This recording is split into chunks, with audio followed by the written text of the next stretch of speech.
കുടുംബം തകർന്നാൽ എല്ലാം തകരും. പെണ്ണിന് നിയന്ത്രണം നഷ്ടപ്പെട്ട കുടുംബം തകരും. കുടുംബം തകർന്നാൽ സകല സംസ്കാരം തകരും. ഇപ്പൊ അതാണ് ലക്ഷ്യം, ഇതാണ് രീതി.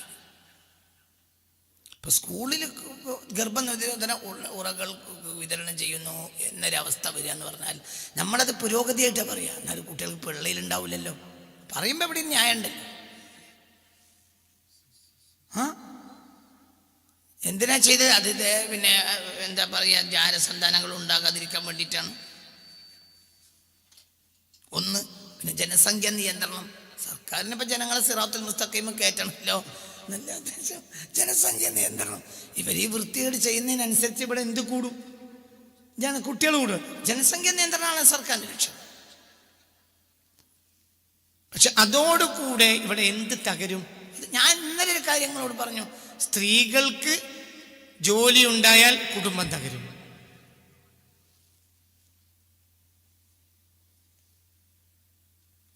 ഒരു 50 കൊല്ലം മുമ്പ് ഒരു ഹിന്ദു വീട്ടിൽ നിങ്ങൾ പോയി, ഇപ്പൊ മുസ്ലിം വീട് അജ്ജുമെന്നല്ല, ഒരു ഹിന്ദു വീട്ടിലേക്ക് നിങ്ങൾ കയറി ചെന്നാൽ ഉമ്മർത്തൊരാളുണ്ടാവും.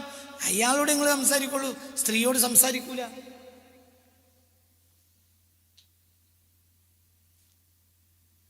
ഒരു 50 കൊല്ലം മുമ്പ് ഒരു ഇന്ത്യ രാജ്യത്ത് എവിടെയും ഒരു ഹിന്ദു വീട്ടിലേക്ക് പോലും നിങ്ങൾ കയറി ചെന്നാൽ അങ്ങനെയാണല്ലേ പറയുക, മുസ്ലിമാണ്ടോ ഹജ്ജിന് പോയ ഉമ്മെന്നെ എന്നല്ല പോയാൽ എന്താണ് അവർ സംസാരിക്കും.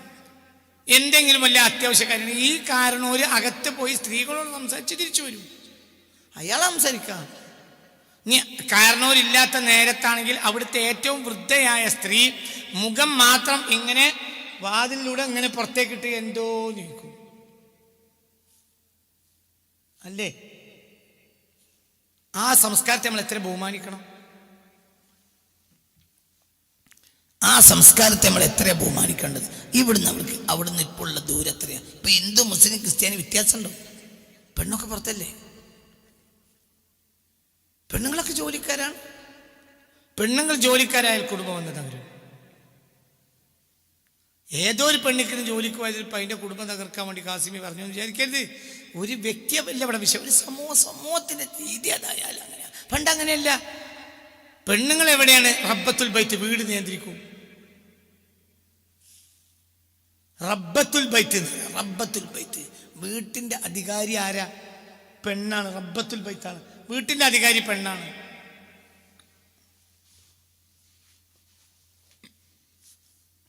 അതൊക്കെ നഷ്ടപ്പെട്ടു. യൂറോപ്പിന് കൊല്ലങ്ങളായി വീടില്ല, കുടുംബമില്ല, വീടില്ല, ഒന്നുമില്ല. എന്താണത്? യൂറോപ്പിന് എന്താണുള്ളത്?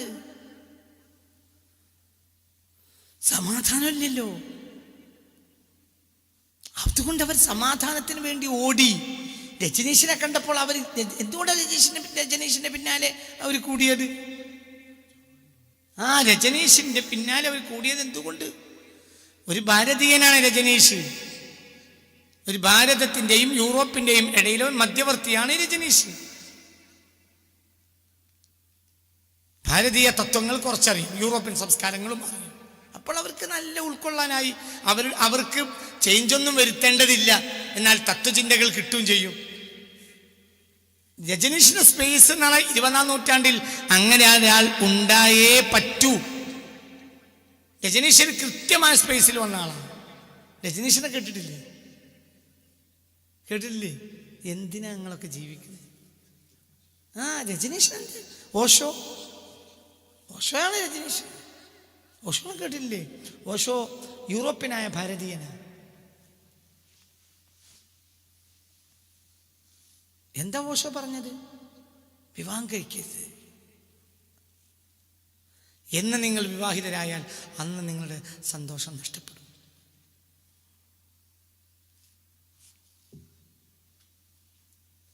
ആണും പെണ്ണും എത്ര പുസ്തകങ്ങൾ ആ വിഷയത്തിലൊക്കെ ഉള്ളത്. ഒരു നിലക്ക് രജനീഷ പറഞ്ഞത് ശരിയാ, ഒരു നിലക്ക്. പക്ഷെ മനുഷ്യൻ സന്തോഷത്തിന് വേണ്ടി വന്ന ജീവിയല്ല. മസ്ഊലിയത്തിന് ഉത്തരവാദിത്താണ്. ഈ പ്രപഞ്ചം അവന്റെ ചുമലിലാണ്. ഉത്തരവാദിത്തമാണ് ആ ഉത്തരവാദിത്വത്തിൽ വരുന്ന വളരെ ഹൈ പ്രഷറാണ്. ആ ഹൈ പ്രഷറാണ് കുടുംബത്തിലൂടെ ലഘൂകരിച്ച് കിട്ടുക. അല്ലാതെ കളിക്കാൻ വേണ്ടി വന്നവനല്ല മനുഷ്യൻ, അത് കുരങ്ങാണ്. മനുഷ്യനെ പോലെ ഒരു ഉടലും കളിയും അത് കുരങ്ങ. മനുഷ്യനതല്ല. മനുഷ്യൻ എന്ന് പറഞ്ഞ ഒരു മസൂലിയത്ത്, ഉത്തരവാദിത്തമാണ് മനുഷ്യന്.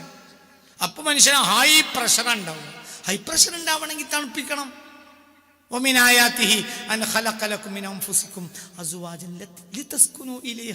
അവളുടെ അടുത്തെത്തുമ്പോൾ നിങ്ങൾക്ക് സമാധാനം ഉണ്ടാവും. ഒരു പെണ്ണിനെ കൊണ്ട് നമുക്ക് സമാധാനം ഉണ്ടാവുമെങ്കിൽ അവളെ ഭാര്യയാക്കാൻ പറ്റും. ഭാര്യയുടെ അടിസ്ഥാന ഉത്തരവാദിത്വം ഭർത്താവിന് കഞ്ഞി ഉണ്ടാക്കി കൊടുക്കലല്ല, കഞ്ഞിയും ചോറും ഒക്കെ നമുക്ക് പാർസൽ വാങ്ങാം. ഭാര്യയുടെ യഥാർത്ഥ ഉത്തരവാദിത്വം ഖുർആൻ പറഞ്ഞിട്ടുണ്ട്. എന്താ ഭാര്യയുടെ യഥാർത്ഥ ഉത്തരവാദിത്വം? ഭർത്താവിന് ഭർത്താവിന്റെ ഉത്തരവാദിത്വം സമൂഹ നിർമ്മിതി. അതാണ് ഖദീജ ബിൻത് ഓടിയത്. ഇഖ്റ ബിസ്മിന്റെ കിട്ടിയപ്പോ സിദ്ദീഖുലൊക്കെ ഒരു ചങ്ങായിയാണല്ലോ. ആണെന്നല്ലേ ഇത് ഖദീജാനോട് പറഞ്ഞിട്ട് കാര്യമല്ല. നമുക്ക് സിദ്ദീഖിനോട് പോകാന്നുണ്ട്. സിദ്ദീഖ് കുറച്ച് സാധനം കിട്ടിയിട്ടുണ്ട്, എന്റെ കുറച്ച് ആയത്ത് കിട്ടി, ഞാൻ അവിടെ ഇരിക്കായിരുന്നു. അല്ല, ഈ ആയത്തിറങ്ങുന്ന കാലത്ത് റസൂലുള്ളാഹിന്റെ ചങ്ങായിയാണല്ലോ ആര്? സിദ്ദീഖുൽ അക്ബർ. എന്റെ അവിടേക്ക് പായാഞ്ഞു. മനസ്സിലായില്ല. സിദ്ദീഖും ബേജാറാവും. ഞാൻ ഇതുവരെ ഇത് ഇങ്ങനെ കേട്ടിട്ടില്ലല്ലോ എന്നാ സിദ്ദീഖ് പറയണ്ടാവുക. അതേ സമയത്ത് ഖദീജാവിന്റെ അടുത്ത് സാരല്ല, അതൊന്നും സാരല്ല, ഇന്നക്കൊന്നും പറ്റൂല, സാരല്ല.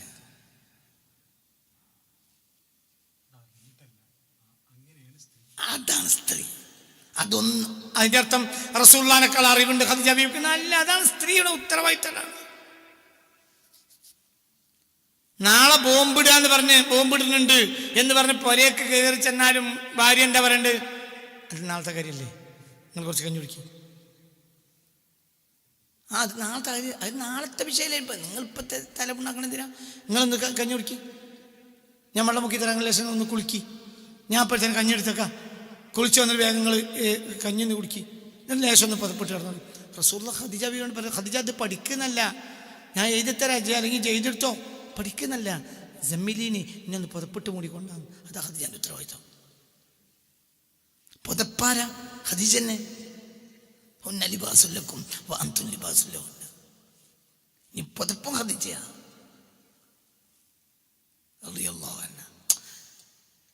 കുടുംബം നഷ്ടപ്പെട്ട അതൊക്കെ നഷ്ടപ്പെടും. ഒരു നിരക്ക് രജനീഷ് പറഞ്ഞത് ശരിയാ. രജനീഷിന്റെ പുസ്തകം ഞാൻ വായിച്ചിട്ടുണ്ട്. ഒരു കമിതാക്കൾ എന്താ പറയുക, അങ്ങോട്ടും ഇങ്ങോട്ടും ഓടിക്കളിക്കാണ് കടപ്പുറത്ത്. അപ്പം ഈ ആണും പെണ്ണും ഓടിക്കളിക്കുമ്പോൾ രജനീഷ് തൻ്റെ ശിഷ്യന്മാരോട് പറയും, അങ്ങോട്ട് നോക്കൂ, ഇനി അവരെ നിങ്ങൾ വിളിച്ച് വിവാഹിതരാക്കൂ, എങ്കിൽ നാളെ മുതൽ അവർക്ക് കളിക്കാൻ കഴിയില്ല. പിന്നെ മസ്ഊലിയത്തായി. മനുഷ്യൻ കുരങ്ങല്ല. കുരക്കിന് ആ പെണ്ണിലേക്ക് ചാടാ, ഈ പെണ്ണിലേക്ക് ചാടാം. മനുഷ്യൻ അത് പറ്റൂല. മനുഷ്യനാരാ? ഈ പ്രപഞ്ചത്തിൽ പടച്ച തമ്പുരാന്റെ പ്രതിനിധിയാണ് മനുഷ്യനാണ്. എല്ലാം എന്നാണ് ലോകം അവസാനിക്കുക? എന്നാണോ മനുഷ്യൻ അവന്റെ യഥാർത്ഥ റൂട്ടിൽ നിന്ന് പൂർണ്ണമായി തെറ്റുക, അന്ന് ലോകം അവസാനിക്കും. നമ്മളെല്ലാം നിങ്ങൾ ഇന്നിവിടെ ഇരിക്കണില്ലേ? നിങ്ങൾ ലക്ഷ്യം അല്ലാഹു അല്ലേ? ഇന്ന് ഖിയാമത്ത് നാൾ ഉണ്ടാവില്ല. വേറെ നിങ്ങളാരാണ്? ഞാൻ റഹ്മത്തുള്ള ഖാസിമി. ഇന്ന് ഖിയാമത്ത് നാൾ ഉണ്ടാവില്ലടോ. നാളെ ഉണ്ടാവില്ല, മറ്റന്നാളും ഉണ്ടാവില്ല, ഇക്കൊല്ലം ഉണ്ടാവില്ല, അടുത്തൊല്ലം ഉണ്ടാവില്ല. എന്തുകൊണ്ട്? നിങ്ങളെപ്പോലത്തെ ഒരു വിടുന്നു. നിങ്ങളൊക്കെ അവനവനെ കഴിയുന്ന ഉത്തരവാദിത്തം, ധാർമ്മികമായ ഉത്തരവാദിത്തം നിർവഹിക്കുന്നവരാണല്ലോ. അതിന്ന് മനുഷ്യൻ പൂർണ്ണമായി തെറ്റിയാൽ എന്ത് സംഭവിക്കും? ഗോളങ്ങൾ കൂട്ടിയടിക്കും. അപ്പോൾ ഗോളങ്ങളെ അതിൻ്റെ ഭ്രമണപഥങ്ങളിലും കൃത്യതയിലും നിലനിർത്തുന്ന മനുഷ്യന്റെ ധർമ്മമാണ്. ഈ ധർമ്മത്തിന്റെ മസ്ഊലിയത്ത് പുരുഷന്റെ ചുമലിലാണ്. അവന് ഹൈ പ്രഷർ അപ്പോൾ ഉണ്ടാവും. അതിൽ തണുപ്പിക്കലാണ് ആരുടെ ധർമ്മം? പെണ്ണ്. ഇതന്നെ കുടുംബം. അത് നഷ്ടപ്പെട്ട യൂറോപ്പിന്.